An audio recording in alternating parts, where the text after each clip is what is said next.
Hallo zusammen! Bei mir gibt es jetzt mal wieder ein leckeres Törtchen, aber diesmal nicht ein kleines, sondern ganz normal in der 26er Form gebacken.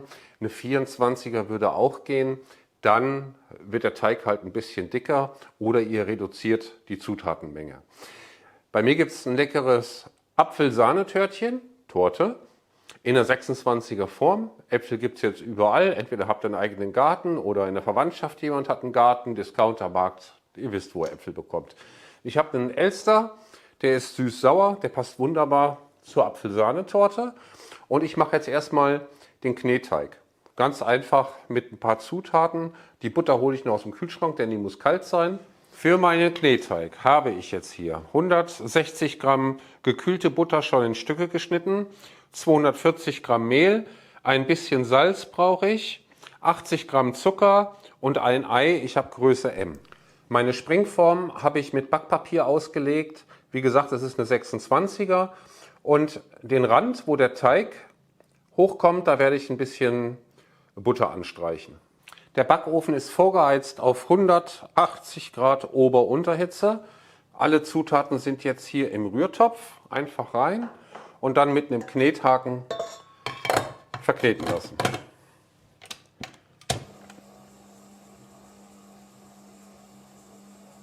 So, mein Knetteig, der kommt jetzt nicht mehr in den Kühlschrank, denn die Butter war schön kalt.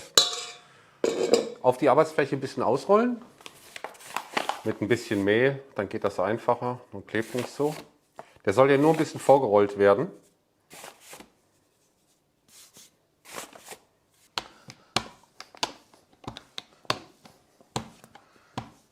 So auf die Größe der Springform, damit ich gleich nicht so viel drücken muss.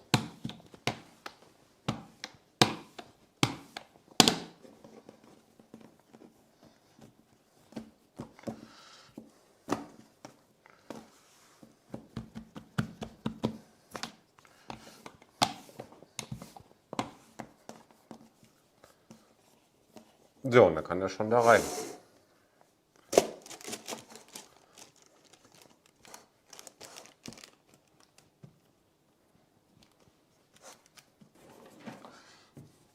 So einen kleinen Rand will ich ringsherum haben. Das heißt, ich nehme hier ein bisschen was weg.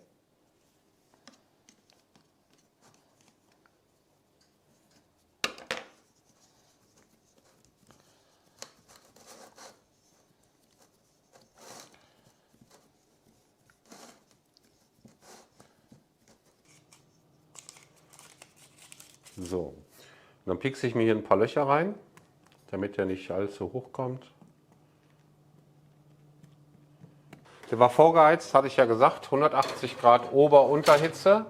Da geht der jetzt rein. Ich sage euch gleich, wie lange der drin war. Ruckzuck wieder sauber gemacht, kennt ihr ja schon. Und weiter geht's. Oh, das war mein Ring. Und weiter geht's mit den Äpfeln. 5 Stück brauche ich ungefähr. Die sind mit Kerngehäuse bei ca. 1000 Gramm.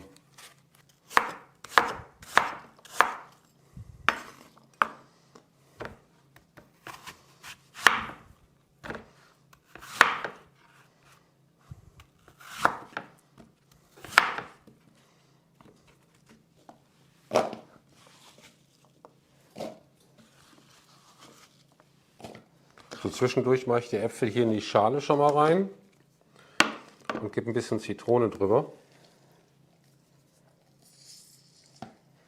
und mische das einmal durch.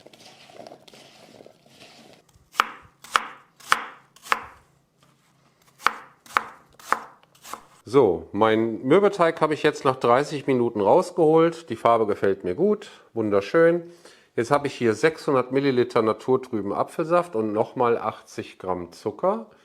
Und meine Äpfel sind schon in einem Topf und da gebe ich jetzt 400 Milliliter von dem Apfelsaft schon mal dazu. Ungefähr. Und den Zucker. Zum restlichen Apfelsaft kommen jetzt 2 Päckchen Vanillepuddingpulver zum Kochen. Das verrühre ich hier drin jetzt. Und die Äpfel dürfen einmal kurz aufkochen und ein bisschen weicher werden.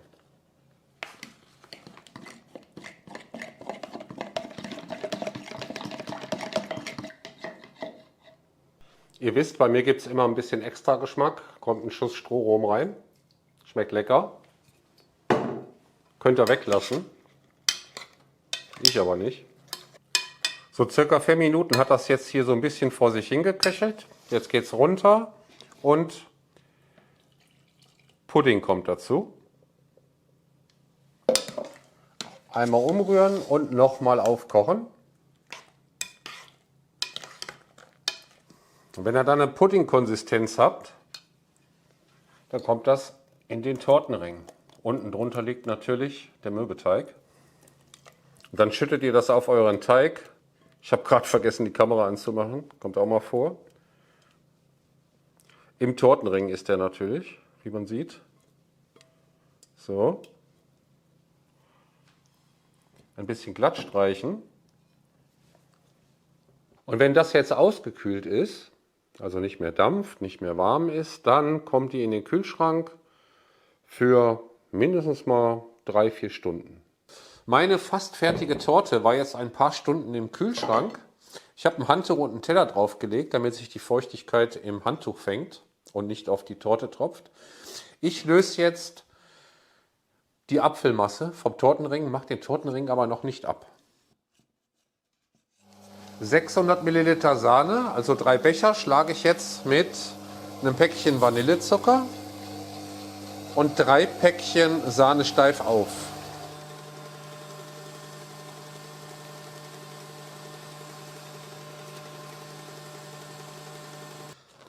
Die Sahne kommt jetzt oben drauf und wird oben schön glatt gestrichen.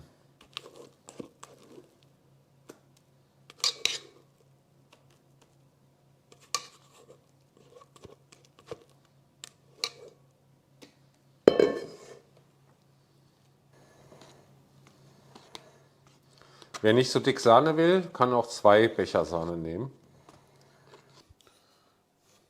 Ich mische mir jetzt hier einen guten Esslöffel Zucker mit einem Esslöffel Zimt. Ein bisschen was hatte ich schon drin. Und das kommt jetzt noch oben drauf.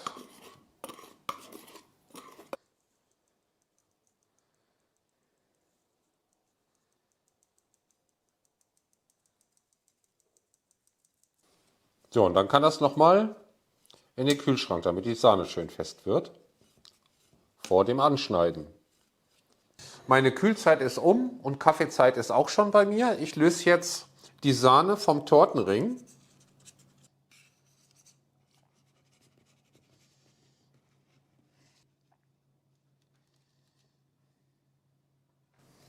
Und dann schneide ich mal ein Stück raus.